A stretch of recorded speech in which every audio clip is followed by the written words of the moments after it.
আজকে।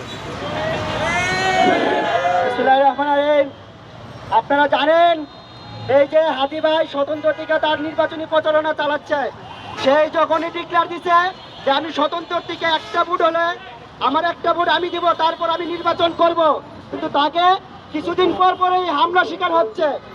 এই সরকার, ইন্টারিম সরকার আমাদের সরকার, তাহলে আমাদের সহযোদ্ধা ভাইদের উপর কে হামলা করে সেটা জবাব এই স্বরাষ্ট্র উপদেষ্টা দিতে হবে।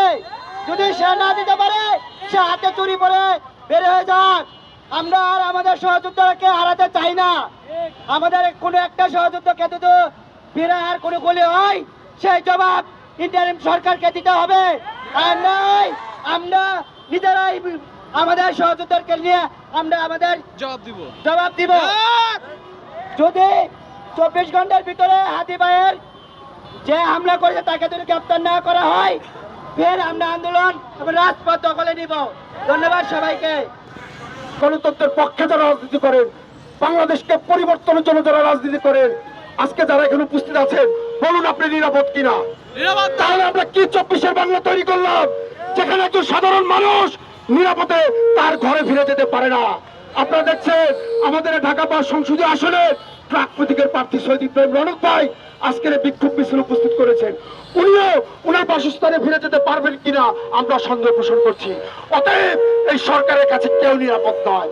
দ্রুত সময়ে আসন্ন সংসদ নির্বাচন দিয়ে একটি দলীয় সরকার প্রতিনিধির কাছে সরকার হস্তান্তর করার মাধ্যমে এই দেশের আমূল পরিবর্তন করা সম্ভব। তবে জনতাকে সজাগ থাকতে হবে, আসন্ন নির্বাচনে যেন কোন দুর্বৃত্ত আর ক্ষমতায়ন না করতে পারে। এই মুহূর্তে বক্তব্য দেওয়ার জন্য আমি বিসমিল্লাহির রহমানির রহিম। প্রিয় উপস্থিতি, আপনারা সকলে জানেন আমরা এখানে কেন উপস্থিত হয়েছি। শরীফ ওসমান হাদি 24-এর গণঅভ্যুত্থানের একজন লড়াকু সৈনিক।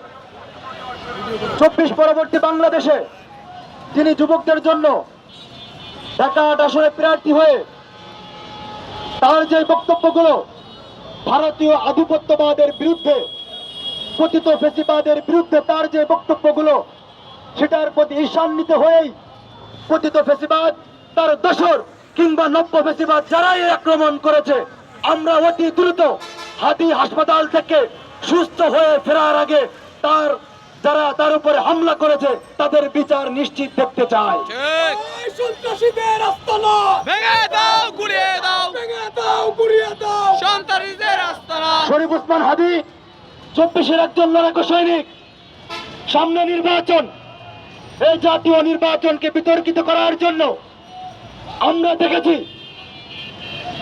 কয়েক মাস আগে ডাকসুর সাবেক বিপিও গণ অধিকার পরিষদের সভাপতি, 24-এর গণঅভ্যুত্থানের মহানায়ক জনাব বিপিনুর হক নূরের উপরে হামলা করা হয়েছে, তাকেও রক্তাক্ত করা হয়েছে।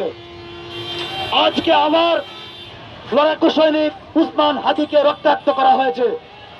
এসবের ইঙ্গিত এই পতিত ফেসিবাদের যারা দোসর রয়েছে কিংবা নব্য ফেসিবাদ হয়ে উঠতে চায় সেই সকল খুনিদের উপরে দায় বর্তায়। আমরা আজকের এই বিক্ষোভ মিছিল সমাবেশ থেকে এই বার্তা দিয়ে যেতে চাই, যদি শরীফ ওসমান হাদি তার কিছু হয় কিংবা সে সুস্থ হয়ে ফেরার আগে তার রক্তের বদলা না নেওয়া হয়, তাহলে হয়তো সারা বাংলাদেশের আপামর জনতা কর্মসূচি ঘোষণা করবে, যে কর্মসূচির মাধ্যমে ফেসিবাদ তার দোসর কিংবা নব্য ফেসিবাদদেরকে সমূলে উৎপাট করবে। তারা রাষ্ট্রের দায়িত্বে বসে রয়েছেন। আপনারা পুলিশ প্রশাসনের সুন্দর হুইসেলের বাঁশির নিরাপত্তা বেষ্টনীর মাধ্যমে সুন্দর আরামায়েশের জীবনযাপন করেন, কিন্তু বাংলাদেশের যারা বিপ্লবী তারা শুধু রক্তই দিয়ে যাচ্ছে, তাদের নিরাপত্তা আপনাদের কাছে ঠুনকো বিষয় মনে হচ্ছে। ধন্যবাদ সবাইকে। আসসালামু আলাইকুম।